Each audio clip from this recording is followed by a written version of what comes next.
So, my face is very, very swollen. I've been sleeping in the hospital in the bed next to her. I've got my purse here, and I have an iced coffee. I've been kind of vlogging what has happened so that after a while it kind of becomes a blur, and I want documentation of all of this. I know that the people around me professionally seem to think that ISOS is like God and International SOS is like God, but I could hold an opinion that is more contradictory to them. The study abroad program that my daughter is in uses ISOS as a liaison between the insurance company and the study abroad. I have an extensive background with insurance companies and claims, disability, and was an insurance agent as well as a stockbroker for my own disability. I see it differently as a mother who has just had a child need an emergency surgery and the surgery be denied from ISOS, and the way they handled my daughter manipulating her and the way they handled me when my daughter had given them a release to speak to me and manipulated me, I'm not impressed. When I had a couple of phone calls that they get their whole staff on now because they're on high alert that this mother is mad, this mother is angry, this mother's not going to put up with their bullshit of manipulation, and that's what it is. They then gang up all their staff on the phone call against me, who is not an MD. But obviously they're threatened by me, and they should be threatened by me. I asked numerous questions about what they knew specific to my daughter's medical history and the family medical history, and they didn't have that knowledge, but they then were denying her surgery. They don't even tell me that they'll pay to fly me to Indonesia. They don't even tell me, yet it comes back through her college on the ground in the United States that I denied a round-trip paid airline ticket to be with my daughter when she was in the hospital. They said they offered it to you and you denied it because you said you were working. And I'm like, what? I have witnesses with me. The first week when she went in, my commitment to being with a group of ladies ended on Friday, but Thursday night I stopped and I did not go with them on Friday day. And I stayed in my pajamas, in my Airbnb, waiting for news, because there was a time delay. And the women can all attest to that I pulled out. My last obligation would have been 4 o'clock on Friday, but I pulled out 5 o'clock on Thursday, because actually I woke up Friday morning and my daughter was telling me she was going into the hospital, so Friday I decided not to go. I hung out from Thursday night until Saturday morning with no information from ISOS, and kept waiting to hear from them. Was checking with my daughter, and it looked like things needed to take its percorso, take the street it would normally take to see what was going to happen with the antibiotics. I then headed down to the Amalfi Coast with a group of women voluntarily, as that was my schedule, and I felt there was really no reason not to go because I didn't have any information otherwise. ISOS proceeded to tell the college person that they offered me one round trip airline ticket for me to come and be with my daughter, and that's a lie, and they said I denied it. The women were with me. We were in vehicles with drivers, and the women were audio recording my conversation just as ISOS was recording everything. They refused to put anything in writing.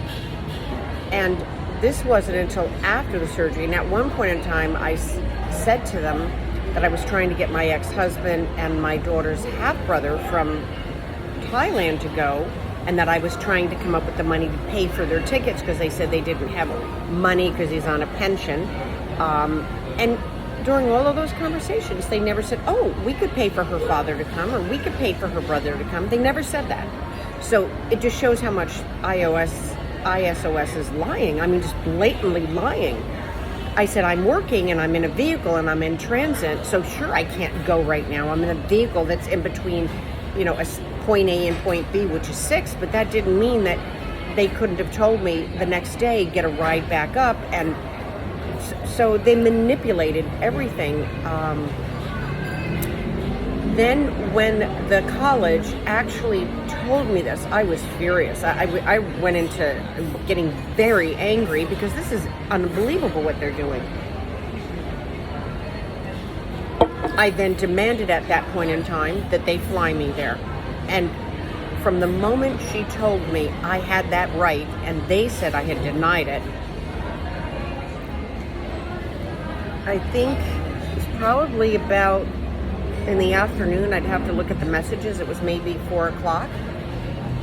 And I didn't even have my passport with me. If they had told me this was a possibility, I would have taken things that would have been appropriate for the season, my passport, things like this. But they withheld this information from me.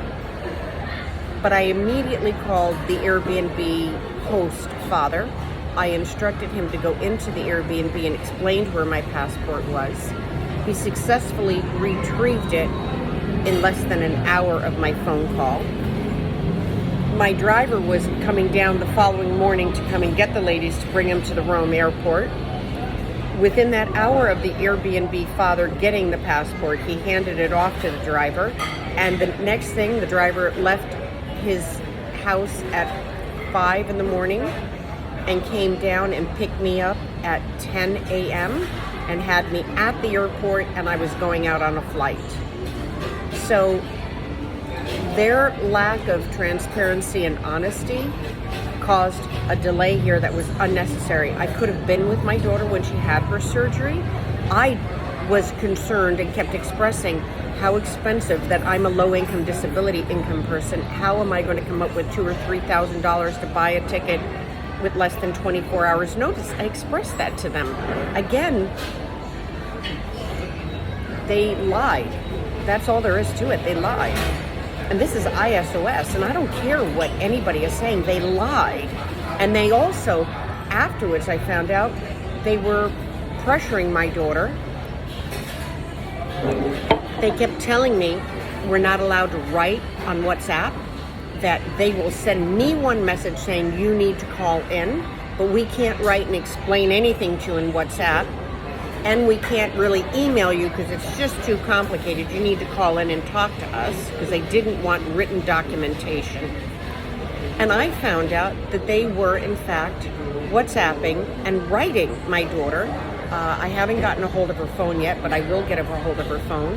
And they were what I would call country shaming, which I think they're hypocrites. They were country shaming Indonesia as an inferior country for medical. They were country shaming Indonesia for inferior medical hospital. Yet 2 days prior, her professor wanted her to switch hospitals to get closer to where the program is. And the people on the phone said, no, this is the best hospital in all of Bali. This is the best. This is where she needs to stay. We don't want her moving from this hospital. That's what I get one day. And then the next day, when the doctor is insisting on doing the surgery, which he was preparing them for days, that if the antibiotics didn't work, he was going to, even if the antibiotics worked, he said it wasn't going to take away the free-floating fluid or something like that in her abdomen, and that there was a possibility of something rupturing. They, trying to think, that's why I'm doing these documentations of these videos, vlogging, because I'm not going to have them, fuck my brain, which is what ISOS has been doing, that they document it and they act like, I'm going to make another video. It's like a junkyard facility, might be the insurance company, And the dogs that run up and down against the gate and bark at you and snap at you and intimidate you to not let you enter or even come near the fence, that's what ISOS is. They are the dogs in a junkyard to keep you away from getting near the insurance company. That's all they are. When I did my research, even the ISOS page says they partner with like 30 insurance companies. Sure, I had suspected this all along. They're probably an entity that if you look at the original funding of this, they were probably funded and paid for by the insurance companies to be the barking dog in the junkyard.